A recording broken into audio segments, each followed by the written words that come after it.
সকাল আমার প্রিয় বন্ধুরা, কেমন আছো সবাই? আশা করছি যে যেখানে আছো ভালো আছো এবং সুস্থ আছো।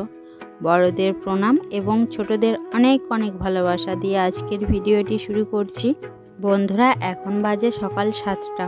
তো আমার সকালের সব কাজ হয়ে গেছে, আর ওদিকে তো দেখলে ঠাকুরকে জলও দিয়ে দিয়েছি। তো এখন দেখো মা মুড়ি ভাজছেন, হলুদ মুড়ি। তো এইগুলোকে কড়কড়ে মুড়ি বলা হয়। তো এইগুলো কলাই কুসুম দিয়ে ভাজা হয়। তো মা কুসুম দিয়েছেন, এখন কলাইটা ভেজে রেখে দিয়েছেন, পরে মাখিয়ে নেবেন, তার সঙ্গে বাদামও দেবেন। আর এইগুলো জানো তো চায়ের সঙ্গে খেতে দারুণ লাগে, বিশেষ করে কুসুম থাকলে তো আরও ভালো লাগে খেতে। তো ওর জন্য মা পুজোর জন্য বিশেষ করে ভেজে নিচ্ছেন। এমনি মুড়ি তো আমাদের ভাজা হয়ে গেছে, শুধু এই মুড়িগুলোই বাকি ছিল ভাজার জন্য। কিন্তু রোদের জন্য সমস্যা হচ্ছিল, যেহেতু রোদ দিচ্ছিল না, সেজন্য মা ওগুলোকে উনানেই গরম করে নিয়ে একেবারে ভেজে নিলেন, তাহলে একেবারে ভাজাও হয়ে গেল। যাই হোক, এদিকে দেখো আমি চা নিয়ে বসে পড়েছি, আর তার সঙ্গে মুড়িও নিয়ে নিয়েছি। আর কুসুম আছে তো ওর জন্য আরও খেতে ভালো লাগছে, দেখো কুসুমগুলো। তো এই কুসুম দিয়ে মুড়ি তো আরও ভালো লাগে, টেস্টি। তার সঙ্গে কলাই পড়বে, আরও মশলা দিই, যেটাকে ঝালমুড়ি করে তারপর আমরা খাই। প্রতিদিন সকালেই খাই সবাই।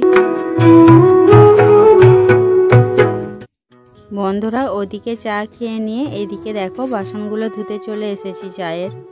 আর তার সঙ্গে দেখো ওই যে দেখতে পাচ্ছ সবজি রাখার জায়গাটা, তো এটা তো ধোয়া হয়নি, বাকি সব ধোয়া হয়ে গেছে, শুধু এটাই বাকি ছিল, কারণ এটাতে সবজি রাখা ছিল কিছু। তো সেজন্য এটাকেও নিয়ে চলে এসেছি কলতলায়। এটাকে ধুয়ে ভালো করে রোদে শুকাতে দেবো। তারপর আগের দিনের সবজি আনা আছে, মা হাটে গিয়েছিলেন তো সবজি এনেছিলেন, তো এই সবজি রাখার জায়গাটা ধোবো বলেই আর ওগুলোকে রাখিনি, সবজিগুলোকে ওই থলের মধ্যেই ভরা আছে।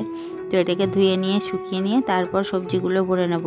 আর ওদিকে তো ধরো আমি রান্না করব, তো রান্না করার জন্য যে সবজিগুলো লাগবে কেটে নিয়ে তারপর সবজিগুলো রেখে দেবো এর মধ্যে।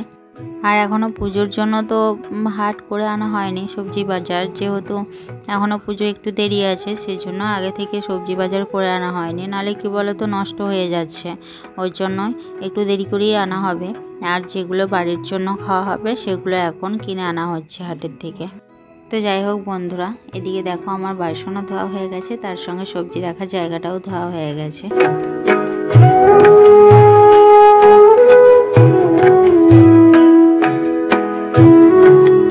বন্ধুরা দেখো, এই সবজিগুলোই মা হাট থেকে আগের দিন কিনে এনেছিলেন, তো এগুলো তো থলির মধ্যেই রাখা ছিল। আর এখন দেখো উনুন শালে ঢেলে রাখলাম, কারণ রান্না করার জন্য কিছু কেটে নেব।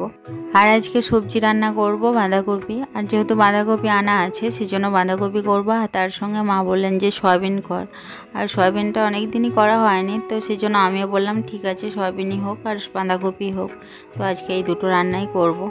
তো যাই হোক বন্ধুরা, চলো এদিকে আমি সবজিগুলো কেটে ফেলি। তো বন্ধুরা, এদিকে আমার ভাত রান্না হয়ে গেছে, ভাতটা নামিয়ে নিয়ে এদিকে দেখো সয়াবিন রান্নাটা চাপিয়ে দিচ্ছি। আর সয়াবিন রান্নার জন্য সয়াবিনগুলো তো ভেজে নিতে হবে, তার জন্য সয়াবিনগুলো আগে ভেজে নিচ্ছি, তারপর রান্নাটা করে নেব। আর বাঁধাকপিটা এখনও করিনি, ওটা যেহেতু কেটে রাখা আছে, সয়াবিনটা রান্না হয়ে গেলে তারপর বাঁধাকপিটা করে নেব।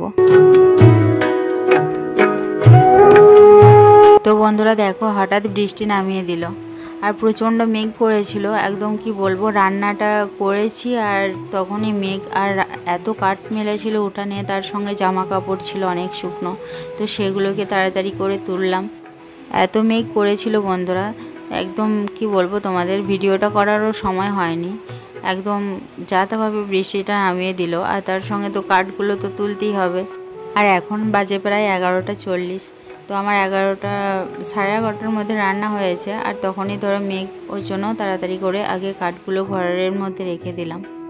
তারপর দেখো বন্ধুরা, উঠানেও না প্রচুর শ্যাওলা পড়ে গিয়েছিলো এই বৃষ্টির জন্য, সেজন্য শ্যাওলাগুলোকেও তুলে দিচ্ছি, নাহলে কি বলো তো স্লিপ করছে, সেই জন্য শ্যাওলাগুলোকে ভাবলাম তুলে দিই।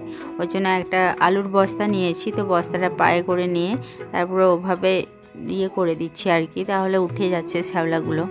আর পরিষ্কার করে তো উঠছে না শ্যাওলাটা, ওর জন্য যেটুকুই উঠছে শ্যাওলা ভাবটা কেটে যাচ্ছে, না হলে ছেলে তো ধরো সব সময় দৌড়ে বেড়াই, যখন তখন পড়ে যেতে পারে, আমরাও তো হাঁটছি, কখনো স্লিপ পড়ে যাচ্ছে। আর রোদ দিলে শ্যাওলাটা জানো তো বোঝা যায় না, রোদ দিলে একদম শুকিয়ে যাচ্ছে, কিন্তু এই বৃষ্টি হলে একদম পুরো উঠানটা সবুজ হয়ে যাচ্ছে। আর এইরকমভাবে অনেকবার শ্যাওলা উঠিয়েছি, কিন্তু তবুও ধরো এই বৃষ্টিটা অনেকবার হচ্ছে তো ওই জন্য বেশি করে শ্যাওলা হয়ে গেছে এখন। তো সেই জন্য ভালো করে তুলে নিচ্ছি শ্যাওলাগুলো।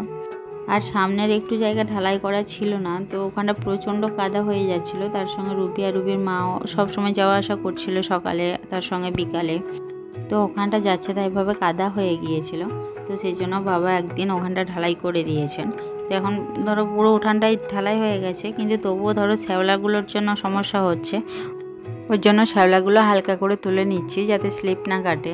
সকালে আমি স্নান করেছিলাম, তবুও আবার স্নান করতে হবে যেহেতু ভিজে গেছি। ছাতা মাথায় দিয়ে আছি তবুও ভিজে গেছি।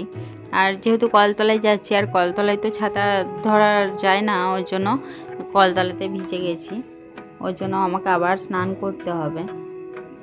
যাই হোক, এদিকে দেখো আমার পরিষ্কার করা হয়ে গেছে, কিন্তু পুরোপুরিভাবে পরিষ্কার করিনি, হালকা করেই হয়েছে।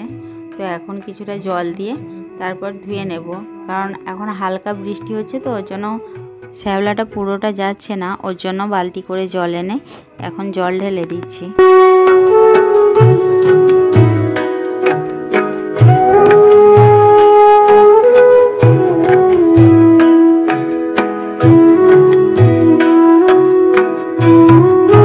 বন্ধুরা দেখো, শ্যাওলাটা আমি উঠিয়ে নিয়েছি, তো একদম সবুজ হয়ে গিয়েছিল।